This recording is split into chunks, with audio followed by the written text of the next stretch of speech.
तो चलो स्टोरी सुनाते हैं आज की कहानी शोभित भैया की। जो तो क्या बात है 10वीं क्लास की। ठीक है, मैं पता है मैं एक ऐसा बच्चा था अपने स्कूल में, जितने भी कांड हो रहे हैं स्कूल में, जितने भी कांड हो रहे हैं स्कूल में, उन सारे कांड में मैं हमेशा होता था, पर मैं कभी फंसता नहीं था। मतलब हम ऐसा था, मैं और मेरा दोस्त जो रोहन है, हम ऐसे थे कि हम स्कूल के हर एक कांड में शामिल हैं, पर हम कभी फंसते नहीं थे। टीचर हमें जानते थे, टीचर हमें पढ़ाकू बच्चों की तरह जानते थे। ठीक है, मतलब पढ़ाई में हम अच्छे थे ही, ऑब्वियसली अच्छे थे। 6 7 8 9 सब में हमने 10 सीजीपी आए, तो उस समय सीजीपीए सिस्टम था, तो पढ़ाई में बहुत अच्छे थे।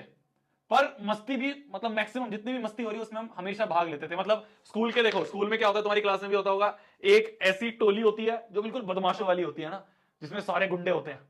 एक ऐसी टोली होती है, एक ऐसा ग्रुप होता है जिसमें सारे पढ़ने वाले होते हैं। मैं इन दोनों के बीच में था, मैं और रोहन इन दोनों के बीच में थे। तो हमारी बदमाशों, जितने भी गुंडे हैं, उनसे भी अच्छी खासी दोस्ती है, जान पहचान है, उनके साथ भी हम हर चीज में बैठते बैठते थे। और जो पढ़ाकू है उनके साथ भी हमारी जान पहचान थी, कि भाई जो हमारे साथ टॉपर है उनके साथ भी हम हैं, तो हम दोनों बीच में रहते थे हमेशा। मतलब जैसे अगर पता नहीं तुम्हारे स्कूल में होता होगा नहीं होता होगा, जैसे मॉनिटर वगैरह होते हैं, तो मैं मॉनिटर था क्लास का। ठीक है, तो मेरा मॉनिटर में क्या होता है, जैसे हमारे स्कूल में क्या होता है ना, मैं बताता हूँ। हमारे स्कूल में क्या था ना, अलग अलग हाउसेज होते थे, है ना। तो हमारे स्कूल में जो प्लैनेट्स के नाम होते हैं ना, उसके नाम पे हाउसेज होते थे क्लास 10th में। जुपिटर, सैटर्न, मार्स, इस तरह से अलग अलग हाउस होते थे। मैं नेपच्यून हाउस का था।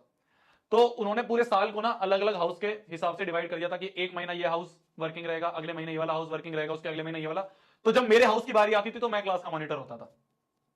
समझ रहे हो बात को, समझ रहे हो बात को, समझ रहे हो मैं तुम्हें क्या बताना चाह रहा हूं, बात को समझो। हमारे क्या होता था कि हाउस के हिसाब से मॉनिटर बनते थे।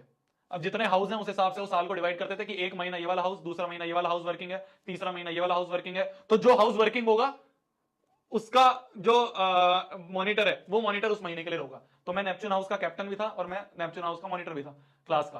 तो मैं जब भी नेपच्यून हाउस की बारी आती थी, जब भी वो वाला महीना होता था नेपच्यून हाउस का, तो मैं मॉनिटर रहता था। अब बाकी मॉनिटर लोग जो थे वो क्या होते थे ना, वो बिल्कुल पढ़ाकू, और कि हम तो भाई नाम लिखेंगे, अगर टीचर बाहर चली गई और मेरे को बोला है बोर्ड पे नाम लिखने के, तो बाकी जितने भी मॉनिटर लोग होते थे ना, वो जो भी बात कर रहे हैं उनके नाम लिख रहे हैं, और बहुत वो जो बिल्कुल आदर्शवादी होते हैं ना, वैसे थे।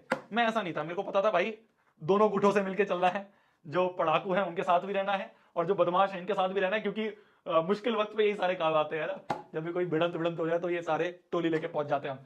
तो मुझे पता था कि भाई अगर इनके साथ बिगाड़ी तो बहुत दिक्कत होगी, और बिगाड़नी टॉपर्स के साथ भी नहीं है।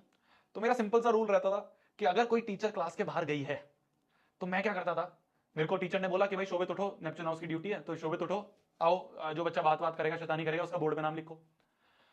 तो मेरे को पता था अगर मैं बोर्ड पे नाम लिखूंगा फंसूंगा, वो मार वार देंगे भाई मेरे को, बदमाश लोग हैं। तो मेरा सिंपल सा सीन ये रहता था कि जैसे ही टीचर क्लास के बाहर गई, मैं उसके पीछे पीछे जाता था, क्लास का गेट बंद करता था, ऊपर से चिटकनी लगाता था, और क्लास में बोलता था कि भाई देखो, क्लास में आता था और क्लास में आके अनाउंसमेंट करता था कि भाई देखो, तुम्हें जो करना है करो, तुम्हें बातें करनी है, तुम्हें हल्ला करना है, जो करना है करो, मैंने बंद कर दिया है। बस किसी को नुकसान नहीं होना चाहिए। कोई ऐसा, मतलब तुम पंखे वंखे मत मोड़ देना बस। तो किसी को नुकसान नहीं होना चाहिए, जिसको बातें जो करनी है, जो करना है करो, मैं किसी का नाम नहीं लिख रहा, कुछ नहीं लिख रहा, जिसको जो करना है करो। चिटकनी बंद कर दी, आपस में बातें चल रही है, मैं भी बैठ गया सबसे आगे वाली बेंच में कि चलो ठीक है, जो होगा देखा जाएगा। और जैसे मेरे को पता चलता था कि मैडम आने वाली है, आवाज आ जाती थी बाहर कॉरिडोर में, मैम की, मतलब बात करते हुए आती है ना मैडम लोग आपस में, और मैडम से, तो मेरे को पता चल गया। वैसे मैं अब शांत हो जाओ, चलो हो गई तुम्हारी बातें खत्म, अब शांत हो जाओ। अब मैं गेट खोल के कि ठीक है मैम, कोई नहीं था, सब सही चल रहा था। मैं इस तरह का रहता था ना, मैं इस तरह का रहता था। ठीक है,